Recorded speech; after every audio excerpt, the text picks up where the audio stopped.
Asan ba yung sombrero mo? Okay, ito, sinuot. Lumalaki. Ah, lumalaki. Malaki. Pinapalaki ng toto. Ano ginagawa mo? Ha? Hindi, kaayusan lang. Kasi may tiyan yan eh. Dapat talagyan mo ng tiyan, tapos parapit yung ganito niya.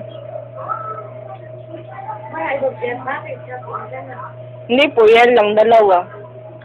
Tapos yung panggastos namin. Pang ano. Eh pag di niya pinadala, pag sa isang linggo eh, sarado ang office sa isang linggo. Kaya wala rin.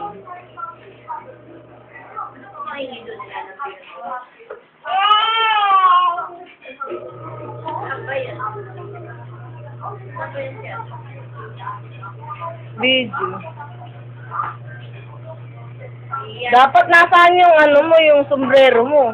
Ma, okay, ito,